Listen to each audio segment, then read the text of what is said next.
Dayanand Ayurvedic medical college के आज कर्मचारियों ने मीडिया के माध्यम से कॉलेज के बारे में हो रहे दुष्प्रचार को लेकर प्रेस वार्ता की। इस दौरान कॉलेज के सभी प्रोफेसर और कर्मचारी मौजूद थे। सभी कर्मचारियों ने एक स्वर से कहा कि कॉलेज के बारे में दुष्प्रचार करना लोग बंद करें, क्योंकि इसका कॉलेज पर गलत प्रभाव पड़ रहा है, जिसके कारण नामांकन में बाधा आ रही है और साथ ही साथ शैक्षिक कार्यों में भी काफ़ी परेशानी हो रही है। मीडिया के माध्यम से सभी कर्मचारियों ने अपनी बात को आम जनता के समक्ष रखा है। आइए सुनते हैं दयानंद आयुर्वेदिक मेडिकल कॉलेज के कर्मचारी और प्रोफेसरों ने क्या कहा है। ये प्रेस कॉन्फ्रेंस आप लोगों को कष्ट इसलिए हम लोग दिए हैं कि ऑडियो लेवल चल रहा है। महाविद्यालय के विरुद्ध बहुत सारे शिकायत हो रहे हैं और बहुत सारी बातें आ रही है, जिससे महाविद्यालय की छवि खराब हो रही है।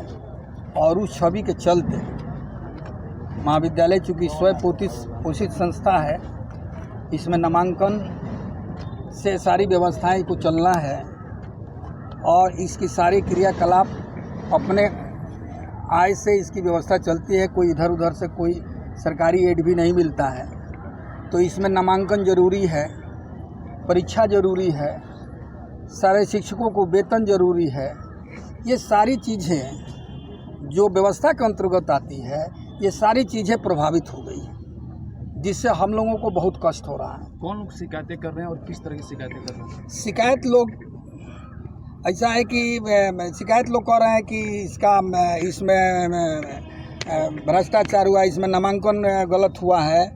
ऐसे आरोप लगाए जा रहे हैं कि बिना नीट के नामांकन कर लिया है। उन लोगों पे क्या कार्रवाई की जाएगी स्कूल कॉलेज प्रशासन के द्वारा? हाँ, तो कॉलेज प्रशासन के द्वारा उसके लिए जो इसके लिए जांच कमेटी बनी, तो उसके लिए हम लोगों ने महाविद्यालय ने अपना सबूत दिया कि चूँकि ये उच्चतम न्यायालय के आलोक में ये नामांकन हुआ है, ये सबूत दी गई और ये चल रहा है।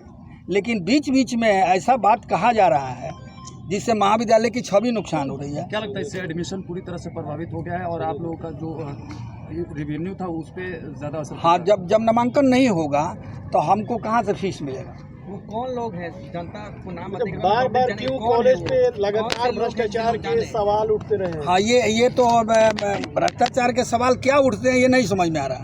खाली कहा जा रहा है कि कॉलेज में ये है।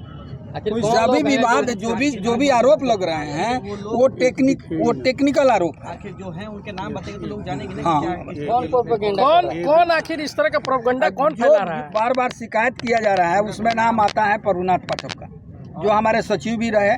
सचिव के पीरियड में रहे, इतना दिन पीरियड में रहे, उनको कोई दिखाई नहीं दिया। और जब सचिव से हट गए तो सारा चीज़ दिखाई देने लगा। आखिर वो अब ऐसा क्यों कर रहे हैं? और आप ईगो में कर रहे हैं, अपने स्वार्थ में कर रहे हैं, जो भी कर रहे हैं। तो आप लोग क्या चाहते हैं? हम लोग चाहते हैं कि इस तरीके का जो आरोप है, जो मान लीजिए कि नामांकन का जो आरोप है, गलत आरोप लगा है, उसका टेक्निकल जवाब आप दे देंगे, कागज पत्र दिखा देंगे। और अगर वित्तीय कुछ जानना है तो हमारे वर्सर है, वो उसमें बताएंगे। आखिर आप लोग लीगली इसमें क्या करेंगे? बताइए क्या करेंगे? लीगली होता है देश का, सोशल मीडिया हो, प्रेस मीडिया हो या इलेक्ट्रॉनिक मीडिया, बहुत बड़ा अंग है सर। मीडिया की तरफ से ही अब वो सोशल मीडिया है, फॉल्स बार बार चलाया जा रहा है कि ये भ्रष्टाचार हुआ, भ्रष्टाचार हुआ, भ्रष्टाचार हुआ। क्या भ्रष्टाचार हुआ? कम से कम हमसे पूछे ना कि क्या भ्रष्टाचार हुआ। आप चला दिए, अपना न्यूज़ चला दिए। मान लीजिए किसी ने एग्जाम्पल, उन्होंने न्यूज़ चला दिया कि हाँ ये भ्रष्टाचार हो रहा है। कम से कम हमसे आगे पूछे कि सर ये सही है कि नहीं सही है। सर एक तरफा न्यूज़ चला देने से कोई मतलब, अब कल ही कोई आया कहे ये देखिए ये संस्था है कितना भ्रष्ट है, इससे हमारी कॉलेज की उन लोगों पर एक्शन क्यों नहीं लिया गया? मानहानि का केस नहीं क्यों किया? आखिर करेंगे ऐसे सर, सोशल मीडिया जो चैनल चला रहे हैं उनके ऊपर आप मानहानि का दावा क्यों नहीं कर रहे हैं? करेंगे सर, इसीलिए तो हमने बुलाया सर सबको कि कम से कम हम लोग की बात सुने कि हम लोग क्या चाहते हैं। हम देखिए 19-20 के सीट में ये लोग कह रहे हैं, बार बार चला रहे हैं कि ये फर्जी है, फर्जी। सर सुप्रीम कोर्ट से बड़ा कोई चीज़ नहीं होता है। ऑलरेडी सुप्रीम कोर्ट ने डिसीजन दिया है कि ये एडमिशन जो है, जो 29 एडमिशन जो है, चाहे जिसने लिया हो उस डेट के पहले 15 अक्टूबर के पहले जिसने एडमिशन लिया है वो लीगल है, इसकी प्रूफ भी है। मतलब सुप्रीम कोर्ट के आदेश का भी अवमानना है, अवमानना किया जा रहा है सर। इसके लिए क्या एक्शन लेंगे? सर हम लोग इस पे चैलेंज करेंगे कि आप इसको, सर हमारा जो वो होता है हमारी अथॉरिटी पर्सन करेंगे सर, आप कोर्ट में जाएंगे या फिर ऐसे ही चैलेंज करेंगे? नहीं, कोर्ट में जाएंगे। किसके खिलाफ जाएंगे? जो चल रहा है, जो ये चला रहे हैं न्यूज़ चैनल जो चला रहे हैं, कम से कम हमारे एक पक्ष में आप न्यूज़ दे दीजिए, हमारे पास से पूछिए आज ना। से नहीं ना चल रहा है, ये काफी दिन हो गया। आखिर अब क्यों आप ये इस तरह बात कर रहे हैं? आखिर पहले क्यों नहीं कर रहे थे? आज से तो नहीं चल रहा है ये बात। सर देखिए, इसके कारण हम लोग ये थे कि चलिए चला रहे हैं, लेकिन हम लोग ने बार बार अपोज किया, उसका भी आंसर दिया हम लोगों ने कि सर ये सही नहीं है, सही नहीं है। NCISM जो हमारी अथॉरिटी होती है, हमारे कॉलेज को चलाने के लिए मिनिस्ट्री ऑफ आयुष लगती है। मिनिस्ट्री ऑफ आयुष ने हमको परमिशन दे दिया कि नहीं 19-20 के सेशन में जो एडमिशन लिया वो लीगल है। फिर आप हमसे पूछिए ना कि वो लीगल है कि नहीं लीगल है, आप अपने मन से चला दिए। सवाल ये नहीं है, सवाल ये है कि आखिर वो आपसे नहीं पूछा। आप उस समय जब चला, सोशल मीडिया पे खबरें आई, उस समय उस सोशल मीडिया के जो चलाने वाले हैं उनके ऊपर कार्रवाई क्यों नहीं हुआ है? साफ तौर पे सिर्फ आप यहाँ प्रेस कॉन्फ्रेंस कीजिएगा, कोई कार्रवाई भी कीजिएगा? नहीं, कार्रवाई करेंगे किस इसकी। तरह की कार्रवाई करेंगे बताइए? एक सवाल है कि सिवान में इतने सारे कॉलेज है, सिवान में इतने सारे कॉलेज है, लेकिन आपके कॉलेज पे लगातार भ्रष्टाचार के आरोप क्यों लगते हैं? सर भ्रष्टाचार कहाँ है? कोई प्रूफ कहाँ कोई पा रहा है?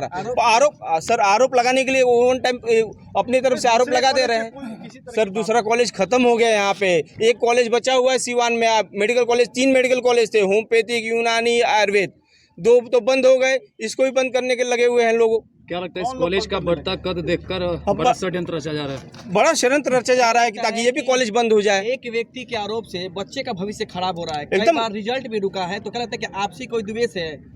आपसी द्वेष है ये? आपसी द्वेष है कि आपसी द्वेष से बच्चों का भविष्य खराब हो रहा है? एकदम खराब हो रहा है। ये बताइए, जो लड़के 5 साल 5.5 साल में उनको क्लियर हो जाना है, नियम है NCISM का कि 6 साल मैक्सिमम 6 साल, वो लड़के 2-2 साल तक फर्स्ट ईयर का एग्जाम नहीं दे पा रहे हैं। फिर दोषी कौन हुए इसके? दोषी जो न्यूज़ दे रहे हैं, जो आप अपना नाम बता दीजिए। मैं डॉक्टर विजय। मानहानि की मुकदमा हुई भी है। इसके पूर्व इसी तरह के जो बातें हुई है, गलत अनर्गल बातें हुई है, उसके लिए हुई है, मुकदमा चल रहा है। लेकिन उसके बावजूद भी लोग बोल रहा है। एक उदाहरण स्वरूप देखिए कि एक AB पांडे अधिवक्ता सिवान ने एक ये लिखा प्रो वाइस चांसलर को, प्रो वाइस चांसलर ने दिया वाइस चांसलर को रिपोर्ट देने के लिए। इस पर AB पांडे से पूछा गया यहाँ कोर्ट में, बार काउंसिल में, कि AB पांडे कौन है। वहाँ से आया कि हमारे यहाँ AB पांडे नाम का कोई व्यक्ति नहीं है। इस पर जो मोबाइल नंबर लिखा गया वो विपिन पाठक जी का है और नाम दिया गया AB पांडे का, जो बिल्कुल जितनी बातें हैं सारे निराधार लिख करके दूसरे के नाम से गलत बातें प्रचार की जाती है। मतलब कहीं ना कहीं गुमराह करने की कोशिश की खराब हो और एडमिशन आप लोग का। इसके बाद देखिए 2008 में SDO ने लिखा, सिवान SDO ने लिखा, इन महामहिम को लिखा है सचिव पीरियड में डॉक्टर R कृष्ण कुमार, विशेष सचिव राजभवन, अनुमंडल पदाधिकारी सदस्य समिति दयानंद। सर ये सारी जानकारी हम लोग के पास है, अब आप लोग क्या करेंगे ये बताइए। एक तो मानहानि का मुकदमा हम लोग किए हुए हैं, प्रचार की तरफ से हुआ है, महाविद्यालय के हैसियत से ही प्रचार ने किया है। लेकिन फिर हम लोग है किस पे नाम बताइए, मानी किस पे हुआ? विपिन पाठक जी पर हुआ है, जो पूर्व सचिव इस कॉलेज के रहे हुए हैं, उन्हीं के ऊपर हुआ है। तो अब ये बार बार रोज कहा जाता है इससे हमारे छात्र प्रभावित होते हैं, इससे शिक्षक प्रभावित भी होते हैं। जब छात्र प्रभावित होंगे तो शिक्षक भी, महाविद्यालय प्रभावित होगा।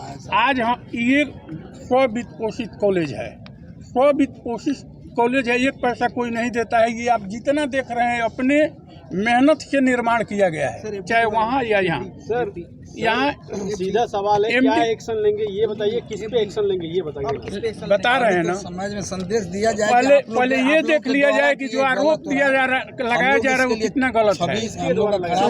अभी तो कहे कि पाठ एकमात्र वही है जो विभिन्न लोगों के द्वारा विभिन्न लोगों के माध्यम से कराते हैं, गलत नाम देकर। विपिन पाठक, हाँ, तो कौन मतलब कौन यूट्यूब चैनल है जो प्रोपेगेंडा कर रहा है? सीधे आप दोनों का ही आरोप लगा रहे हैं। हमारी जो प्रिंट मीडिया है तो आप लोग तो इस महाविद्यालय को आगे बढ़ाने में हमेशा मदद करते रहे हैं, लेकिन एक आध लोग ऐसे हैं जिनके लिए क्या कहा जा सकता है, वही लोग हैं, लेकिन जनरल तो सभी लोग आप जिला को आगे बढ़ाने में कार्यरत हैं। आप लोग जिला में कि महाविद्यालय है करेंगे आप लोग जो प्रोपेगेंडा कर रहे हैं जो चैनल वाले? देखिए, आपको बात बता दें इसके विकास के बारे में, मैं बरसर भी हूँ इस कॉलेज का।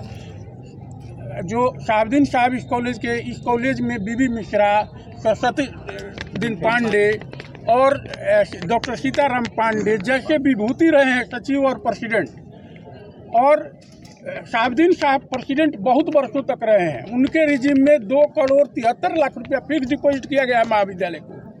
आज वह राशि मेरे महाविद्यालय में 8,35,00,000 कम रुपया है, 45,000 रुपया अभी है जो हमारे फिक्स डिपॉजिट है विभिन्न बैंकों में। हम लोगों ने इस कॉलेज को हमेशा इतने परिवार को, महाविद्यालय इतना बड़ा परिवार है, उसको चलाते हुए, ये सारे विकास करते हुए हम लोगों ने इसको इतना आगे बढ़ाया। लेकिन समाज में है कि ये लूट लिया गया, खा गए लोग, समाप्त कर दिए लोग, बर्बाद, केवल झूठी बातें फैलाई जाती है। आप आए हैं, मेरे हर डिपार्टमेंट को घूम करके आप देख लीजिए कि कितनी सुसज्जित डिपार्टमेंट है, और नॉर्म्स को हमने CCIM के नॉर्म्स को कितने अच्छे ढंग से पूरा किया है, तो अभी तो हमारी मान्यता मिलती है। आप क्या आह्वान करेंगे लोगों से? आप आह्वान करेंगे आप सबसे यही है कि सच्चाई को आप लोग बताइए समाज के सामने कि जो भी लोग कर रहे हैं इस कॉलेज को बर्बाद करने के लिए कर रहे हैं। एक जीवंत महाविद्यालय है जिसको बर्बाद करने के लिए सारी उपक्रम किए जा रहे हैं। जो नहीं होना सवाल ये है कि ये बताइए कि जो लोग इस प्रोपेगेंडा कर रहे हैं, जो PN पाठक है और कुछ यूट्यूब चैनल की बातें, सब पर मानहानि का केस करेंगे? देखिए, मानहानि का केस अब विचार हमारी शासी निकाय करेगी, और शासी निकाय का जो आदेश होगा उसके अनुसार किया जाएगा, क्योंकि हमारे प्रबंधक कमेटी ही ऑल इन है। कहीं ना कहीं आज के आयोजन से चेतावनी देने के मकसद है? जरूर ये कहना है कि भाई हम लोग इस तरह से हमारा महाविद्यालय का हरास हो रहा है, आप लोग ऐसा कार्य न कीजिए जिससे महाविद्यालय। अपना नाम बता दीजिए। मेरा नाम डॉक्टर उपेंद्र कुमार पर्वत, प्रोफेसर रस भेषज विभाग। Thank you. ठीक। अपने आप में समीचीन है बंधु, इसको कोई नहीं मिटा सकता। आज जितना विरोध होता है उसमें आउटशाइनिंग आती है। अगर भ्रष्ट महाविद्यालय होता तो यहाँ का केसी त्यागी सबसे ऊंचे पद पर आसीन नहीं होता दिल्ली में। 1976 से अस्थायी समर्था प्राप्त महाविद्यालय है, और कितने लोग तो ये भी कहते हैं कि साहबुद्दीन साहब का बनाया हुआ महाविद्यालय है। अरे 1976 से है, रामचंद्र त्रिपाठी जी का इसका फाउंडर रहे, उस समय से है। तो ये सब शिकायत करने वाले को कोई रोकता नहीं, आता है गेट पर दुष्प्रचार करके भाग जाता है। सच्चाई आप दें, कार्रवाई करेंगे? ऐसे कार्रवाई करेंगे हम प्राचार्य महोदय से और शासन निकाय से निर्णय निकल निश्चित कार्रवाई करेंगे। नाम बता दीजिए। शैलेंद्र नाथ तिवारी है, जिसमें 3-4 चैनल के माध्यम से समय सिवान, R1, मैच बॉक्स और न्यूज इंडिया तक के माध्यम से कि मैं एक फर्जी चिकित्सक हूँ, और इस तरह का प्रपंच चल रहा है। क्योंकि आप जानते हैं कि कोई भी निकाय आज वर्तमान समय में इतनी पारदर्शिता है कि कोई भी गलत नहीं कर सकता है, सूचना के अधिकार से सब कुछ है। तो मेरा कहना है आप लोग के माध्यम से कि जो भी न्यूज़ चैनल है इस तरह के चलाते हैं तो उनको वेरिफिकेशन करना चाहिए, पक्ष विपक्ष दोनों। एक तरफा स्पॉन्सर न्यूज़ नहीं चलाएं, जो महाविद्यालय की छवि, किसी की व्यक्तिगत छवि करना, धूमिल करना। और छात्रों के साथ न्यूज़ चैनल का, चूँकि आप लोग यहाँ से हैं तो छात्रों का जो समय पर एग्जामिनेशन नहीं हो रहा है, उनका सत्र विलंब हो रहा है, उनके कैरियर के साथ जो खिलवाड़ हो रहा है, और इसमें कुछ यहाँ के लोग जो व्यक्तिगत दुर्भावना से इस तरह का कार्य कर रहे हैं, हमारे महाविद्यालय के प्रिंसिपल साहब से या हमारी निकाय से लेके, जो व्यक्तिगत दुर्भावना के लिए पूरी छवि धूमिल कर रहे हैं। और साथ ही साथ इसका ऐसे प्रोपेगेंडा कर रहे हैं कि यूनिवर्सिटी में भी इसको, यूनिवर्सिटी के भी उच्चस्थ अधिकारी भी इसमें सम्मिलित है। जो चैनल है, हाँ, फिर से एक बार नाम बता दीजिए। हाँ, मैंने व्यक्तिगत पांडे से बात किया, एक शायद रंजीत जी थे, उनसे भी बात किया, तो बोले कि ऐसा न्यूज। फिर से नाम बता दीजिए चैनल का, कौन कौन चैनल थे? ये न्यूज इंडिया तक, मैच बॉक्स, R1, समय सिवान। तो मेरा इन चैनलों से आग्रह है कि वो निष्पक्ष पत्रकारिता करे और उसका वेरिफिकेशन करे। फिर होगा तो नहीं होगा तो हम अपने शिकायत करेंगे, शासी शिकायत से। इन चैनलों के प्रतिनिधि हाँ, फहीम खान जी से बात हुई थी, रंजीत जी या राकेश जी हैं एक, उनसे बात हुई थी R1 के, और मैंने बोला तो उन लोगों को बोले कि ऐसा न्यूज आ रहा है, इसलिए हम लोग भी सब न्यूज चलाते हैं, कहीं कहीं से मिलता है। मेरा मानना है कि इसकी जांच होनी चाहिए, निष्पक्षता। यदि तथ्य आया तो मेरे से पूछा जाता, कॉलेज प्रशासन से पूछा जाता, तब इस तरह से करना चाहिए। तो ये व्यक्तिगत छवि को धूमिल किया जा रहा है। अगर आपकी व्यक्तिगत छवि को धूमिल कर रहा है ये चैनल, तो आप क्या करेंगे? शासन हम जरूर, कॉलेज करेगा, मैं भी करूंगा, मैं भी इस पर एक्शन लूंगा, मैं भी एक्शन, मानहानि का दावा करेंगे। आपकी बात हुई तो उन्होंने क्या कहा? प्रतिनिधि बोला कि ऐसा आया है, सब जगह से चल रहा था तो हम लोग भी चला दिए। न्यूज तो कहीं से मिलता है, मानहानि का दावा करेंगे अभी अपने डिस्कस करके अपने महाविद्यालय के अधिकारियों से, और उसके बाद हम लोग इस पर आगे कार्रवाई करेंगे।